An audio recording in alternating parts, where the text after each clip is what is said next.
was the main inspiration for writing this book?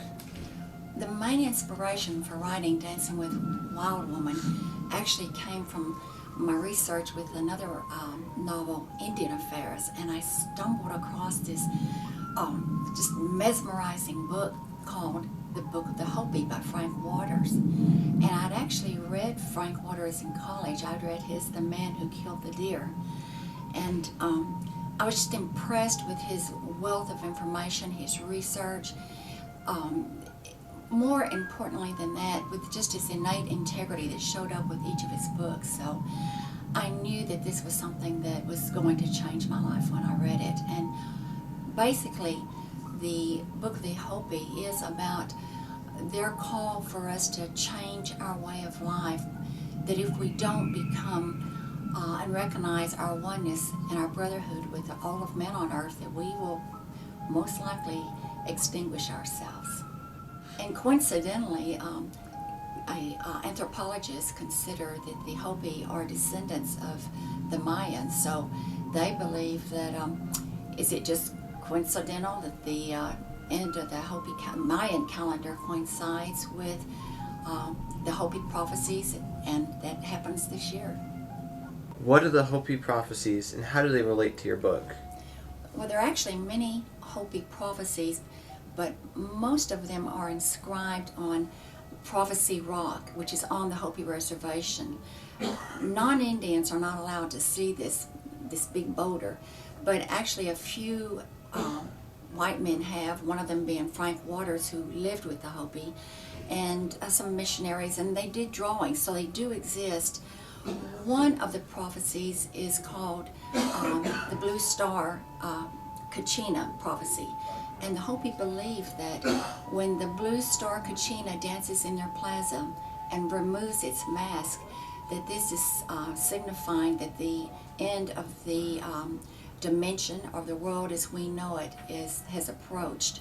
And then coincidentally, the scientists also go along with this. They have a blue star that they have designated as Nibiru, and they claim that it's drawing ever closer to our sun, and it's still far off and invisible, but when it gets close enough it will extinguish life. So this falls in line with one of the Hopi prophecies. Another Hopi prophecy is inscribed on the rock is World War III. They claim that this will come about with the people who were first given the light, which would be the people from India, the people from China, people from Egypt and Palestine, and this will be involved. It's a spiritual matters over material matters. We will instigate this World War III. Lastly, they have, well, not lastly, they do see a spider web around the earth. This is one of the incisions on the petroglyphs on the rock, and this, of course, is the internet. They see or prophesize the gourd dumping ashes on the earth, and especially the United States. And this would be the atomic bomb, and they believe that the radiation, the fallout from this atomic bomb will completely obliterate the United States, and people will have to flee to the one remaining place, which will be Hopi land, in order to survive.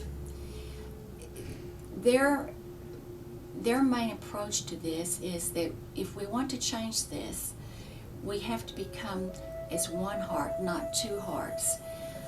If we don't, then we can't ward off this cataclysm.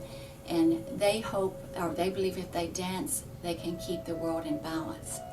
So in Dancing with Wild Woman, my message is that if we can dance, then maybe we can better not only keep the earth in balance, but balance our relationships by dancing, by approaching life in that way, keeping the earth in balance. We can also balance our relationships, not only with others, but with ourselves, especially with our souls. How did you design the plot for your book? Well, after reading the Book of the Hopi, I knew I had to visit the reservation and its people.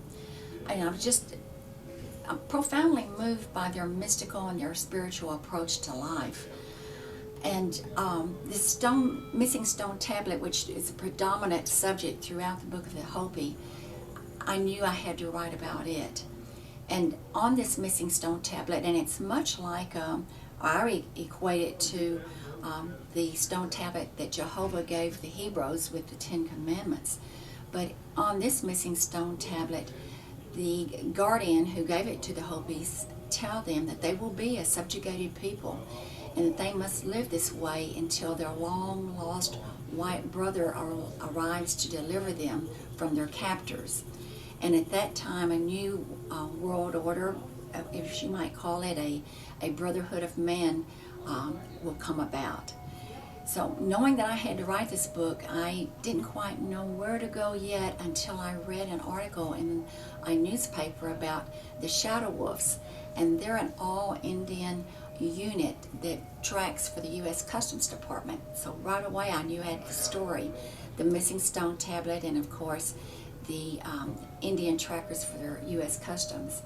And I wove this romantic suspense of Janet Lomayestuya, U.S. Customs tracker, who meets with Jack, perhaps this long lost white man, and there's this powerful, strong chemistry between them. And it's so powerful, it's almost like, it's drawing them together, almost like Nibiru, the star planet, is moving toward the sun. So the question in the book is, will they extinguish each other before they find the missing stone tablet, and in conjunction, her missing daughter? How has Native American culture influenced this book? Well, most of my books are influenced by the Native Americans and are about the Native Americans. And I am 3/8 Native American myself, so obviously I have a deep interest in this culture. I took the concept of the Native Americans' approach to death, birth, courtship, survival, struggle, and juxtaposed it to our modern approach. And it's much like stepping from our ordinary world into an extraordinary world, or a special world. So that is how this particular book, Dancing with the Wild Woman, has been influenced by the Hopi culture.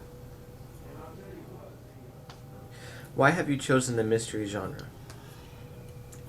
Very few of my novels have actually been mysteries, but the Hopi they're all about their mysticism. And so I thought, what better format than to use the mysticism of the Hopi with the mystery genre. And in fact, I wanted to talk in just a second about the Dalai Lama had traveled all the way to the United States to visit with the Hopi elders, their spiritual leaders, and he came away proclaiming them to be the people of peace, which the Hopi have always called themselves. So this mysticism is the basis for the huge influence throughout not only Dancing with a Wild Woman, but most of my novels. Can you give a summary of the book that will make the reader want more? I certainly wanted more after reading about the Hopi and their belief that they must dance in order to keep the world and the earth in balance. But with the recent Chilean earthquake last year, which tilted our earth off its axis, and even this year our unprecedented sunspot activity, our earth is tilted even further off its axis. So perhaps our Janet Lomayestuya must learn to dance if she is not only to find a serial killer loose on the reservation, but also to restore balance to both the earth and her own off-balance love life.